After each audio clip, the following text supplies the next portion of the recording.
and welcome to Around the Weird. Here's your host, the museum curator of the strange and unusual, Mr. Nothing. Thank you, mysterious voice, and welcome back to Around the Weird, a booktube channel where I talk about all the unusual and out of the ordinary literature that I've found in my travels. Today, it is Poetry Thursday, and I wanted to talk about a pretty cool poem that I have found, one that is by an Indian poet, and I said in my TBR for this month that I wanted to explore more poets from India, as I haven't been doing that. And so the poem that I found is all about memory and the act of forgetting, whether intentional or otherwise. I am talking about Amnesia Selective by Meena Kandesamy. For those that don't know, Meena Kandesamy is an Indian poet. She's also an activist. She has been working to increase the rights of women in India, but she's also been fighting the caste system, which is sort of a class system that exists in India, where you have the elites on top and the untouchables at the bottom. And India has been working on abolishing the caste system for some time now, but I don't think that's been completely eradicated. Yeah, so she's written a number of books. She's written poetry, which I'm talking about today, and she's also done a lot of activism and received some criticism for her activism in the process. So, but without further ado, let's talk about the poem at hand today. I will read it and then I'll discuss it a little bit, and we will move on from there. Amnesia Selective. When memory decides to no longer bear the burdens of pain or even plain indifference, she has her winsome, wicked ways.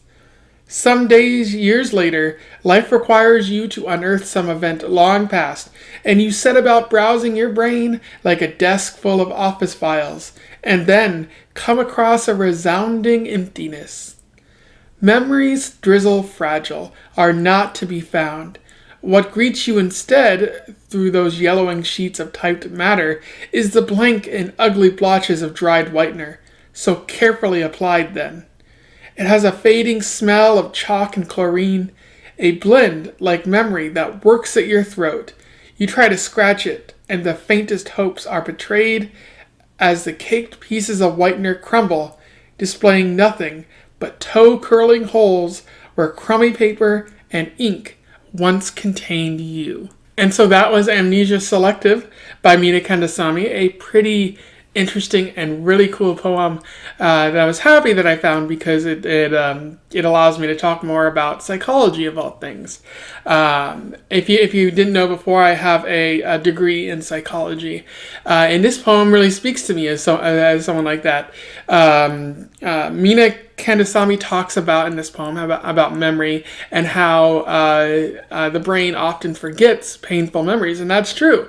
The brain is really good at forgetting the pain we experienced, because who wants to remember traumatic experiences like childbirth? Like women can say that they remember childbirth, but the brain forgets the intensity of that childbirth, because nobody wants to constantly remember what it feels like to squeeze a baby out of you, and this applies to other things. Sometimes people forget the pain of a car wreck, and applying this to mental health, the brain is really good at forgetting when you've gone through a depressive episode, or when you're dealing with intense anxiety down the road, of course, not in the present moment. This sometimes it doesn't do so well, and you end up with PTSD, and that's an example of the brain not doing the one thing it's supposed to do, which is forgetting the unpleasant stuff. However, as Meena Kandesamy so accurately points out in this poem, there's nothing left sometimes when the brain forgets, because in the act of forgetting that pain, it also forgets the memories associated with that pain. So when you're in a car wreck, you might no longer remember the events leading up to the car wreck, and that might apply to other forms of pain as well. And so relating this back to mental health, when you forget something, when your brain is in the act of doing this selective amnesia type thing. If you have depression, you might forget entire periods of your life when you were depressed. Maybe it's 1 week, maybe it's a couple months. This doesn't just apply to depression. It's anxiety, it's PTSD itself. It's bipolar. Like if you're going through an episode of mania, you might not remember that when you're looking back on your life so many years later, which is unfortunate because, as Meena says in this poem, displaying nothing but toe-curling holes where crummy paper and ink once contained you. So like when you try to recall memories of the past, there's just this empty sort of like gap, like where you once were. I'm reminded of a quote. I don't remember who exactly said it, but I'll put their name up here. But it's like, what remains of the past when you didn't allow yourself to feel it when it happened? And that's what this poem is really getting at. Like, what remains of the past? Pretty much nothing. Like, there's a period where you technically didn't exist because there's no memory of you having existed. And even if you see pictures of that time, you probably won't recall that ever happening to you, which is unfortunate, and one of the more unfortunate parts of how the brain works. Another part of this poem that I really like is the sort of imagery that Meena uses in it. She uses a sort of office metaphor to relate the brain and the act of forgetting here. She says, some event long past, and you set about browsing your brain like a desk full of office files, and then come across a resounding emptiness. So the brain is like a file cabinet where you're like, let's look at my 5th grade memories, and you just go through the cabinet, and there they are. Or like a computer, and that's not really how the brain works, but it's a lovely metaphor.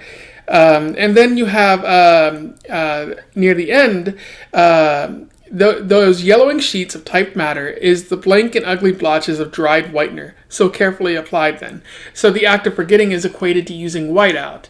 And the unfortunate thing about whiteout is once you apply it, you can't really get back those words that you used.